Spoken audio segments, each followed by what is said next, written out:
Good morning, it's November 17th, and this is To My Liberal Friends. I apologize for not having a podcast yesterday, but I was traveling all day. So why do today what you can put off until tomorrow? That's been the motto of Congress for way too many years.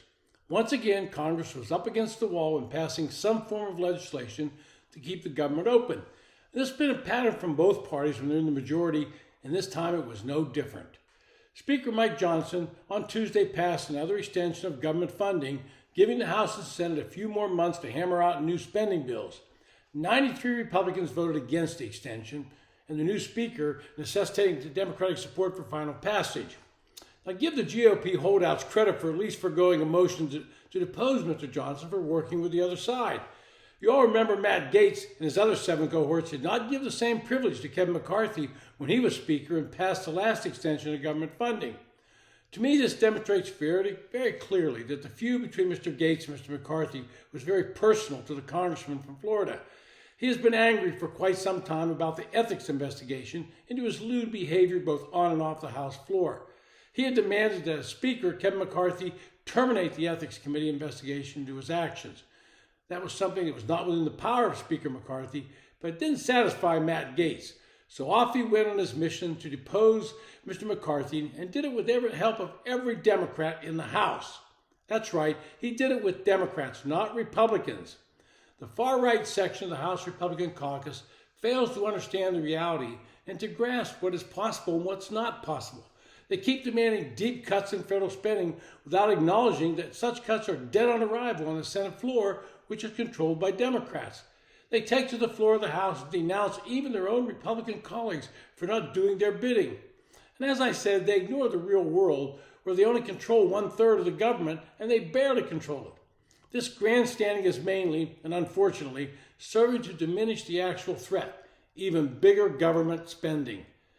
Senate Majority Chuck Schumer and fellow spenders are radiating their intention to saddle the House with yet another omnibus. Remember last year?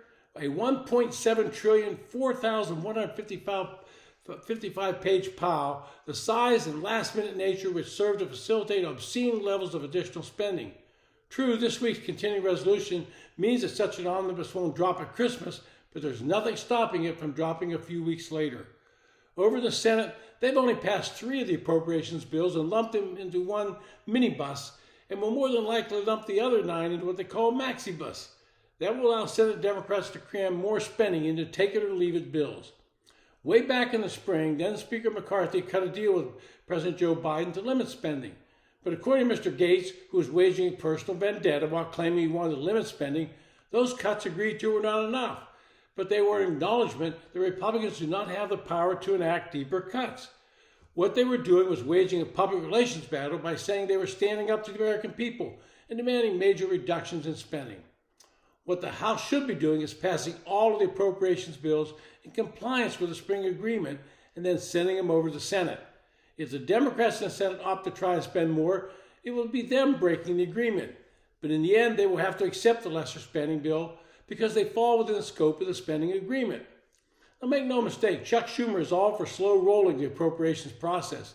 His goal, as I've said, is to get to the end and have another large omnibus bill, thereby passing the individual bill conferences between the House and the Senate. With one large bill, it's the leadership that dictates what stays in the bill and what does not. But with individual conferences, Republicans have a strong chance to reduce spending and get closer to their goals. When Matt Gaetz was deposing McCarthy, he kept talking about not wanting huge bills. He kept mentioning regular order. But he did not mention that he and a few others have kept the bills from coming to the House floor because they tied them up in the Rules Committee. Now is the time for the Republicans to come together. Move the appropriations bills out of committee and onto the floor of the House. Pass them with reasonable amounts, close to the deal cut last spring. Force the Democrats in the Senate to pass their bills and then be tough negotiators in conference. Let the American people know that it's Democrats that are hell-bent on spending more than we have. Then take that message to the electorate next year.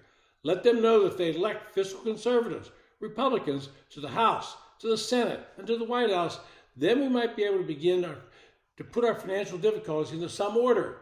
That's how you deal with tax and spend Democrats. That's how you bring the budget into some compliance that looks like it's sane. This has been To My Liberal Friends. Thanks for listening.